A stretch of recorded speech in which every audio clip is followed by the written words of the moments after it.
Everyone, and welcome to Adventures in Vintage Audio Listening. It's our chance to have a little appreciation for what came before in the musical world. Before the digital world, there was the analog world, and somehow we got along, and somehow even before the analog world, well, it was in the analog world, but before we had solid state and transistors and integrated circuits, we had tube amplifiers and tube tuners, and somehow we still managed to survive.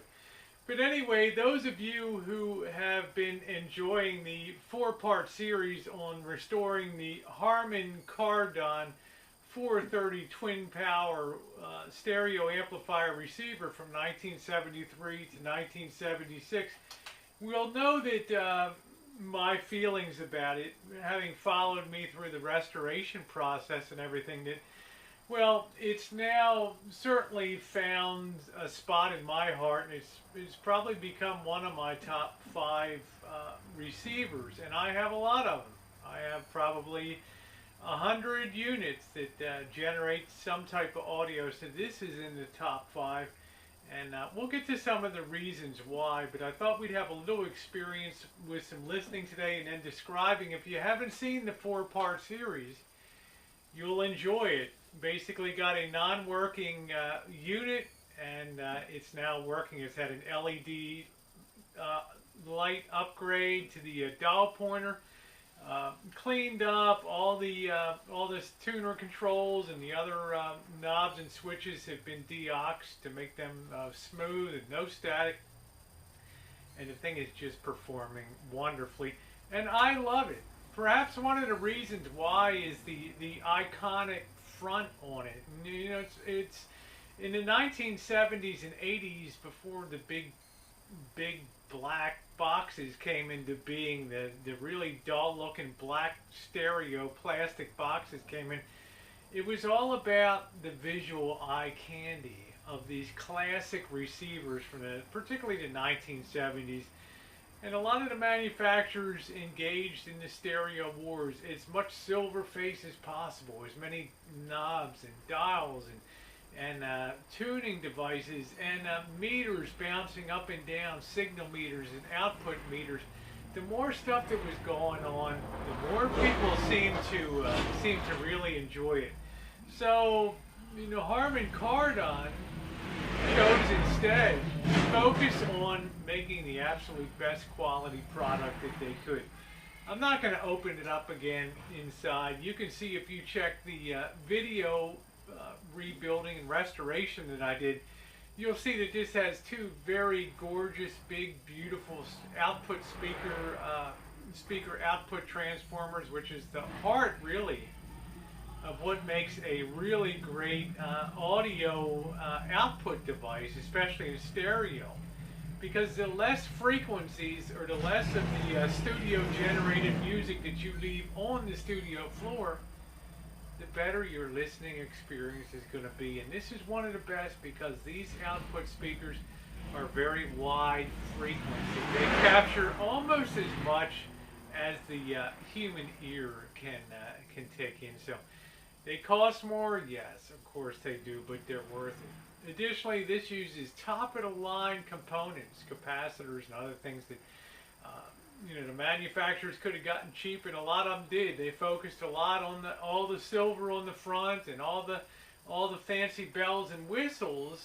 to the dismay of audiophiles who noticed that there was a parade of cheap components going into some of the units. Not Harman Kardon, and it maintains a sterling reputation to this day.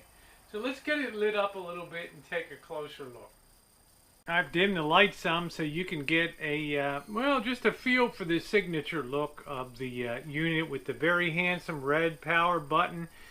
I changed the LED, I changed the bulb in the tuner indicator dial scale, the pointer there. I changed that to a red because I thought it more complemented the unit, but it's very handsome with the smoked black, the brushed nickel below, and the really clean and functional layout. So let's pop the light on and talk about a few things.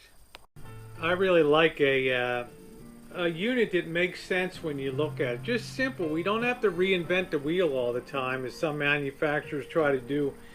You can see the big tuning knob. You don't have to fumble around. You have your functions: AM, FM stereo, phono, and auxiliary, your volume, the balance, the treble, the bass, and it has something very interesting here called contour. And when you use it, we find a good station.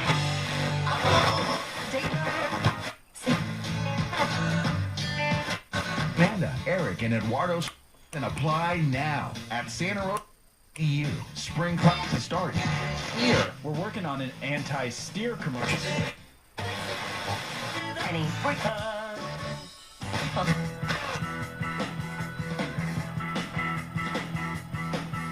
can hear when it's a regularly shaped sound. And then we go on to some Bob Seger here, contour it. And you can hear it sort of barbells it. It puts a little more bass and a little more treble into it, which I really think is cool. You got the high cut filters to cut out the high frequencies.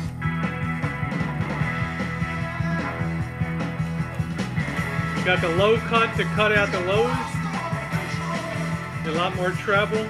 And you can run 2 pairs of speakers with this, which is nice. And then your phone.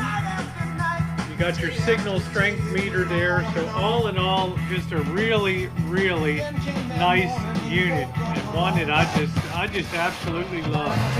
Just love the look of it.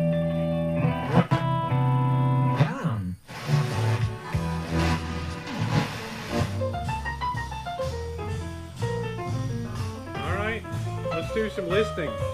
All right, everyone, it's time to, as we prepare to put the HK430 twin-powered on the wall of sound in a place that it richly deserves up there, let's have our listening experience now, our vintage audio listening experience. To really demonstrate the ability of this unit, we need to have a song that has a lot of clarity to it. It doesn't have a lot of backtracks, a lot of overproduction, a lot of orchestration. It needs something simple. What it needs is one phenomenal guitar player covering the Gypsy Kings tune, Pharaoh. Now this individual in the Middle East, I don't know his name, but he is incredible. And he's part of a channel called the K-O-T Academy, and his cover of Pharaoh is amazing. So not only am I going to feature him playing, but I'm also going to put the link to his channel and that song so you can visually watch him do some of this Spanish guitaring in the flawless and effortless way that he moves his fingers around and just becomes the song. It's absolutely amazing. I've featured this song before, but only in cases where I really need to have the distortion tested of an amplifier. In other words, how much of the sound comes through clean without a lot of background fuzz, and how much comes through from the studio as opposed to ending up on the studio floor. So sit back and listen, enjoy, and grab your stereo headphones or earbuds. This is Kardon Academy's cover of Pharaoh by the Gypsy Kings.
everyone. The Harman Kardon 430 Twin Power on the Wall of Sound.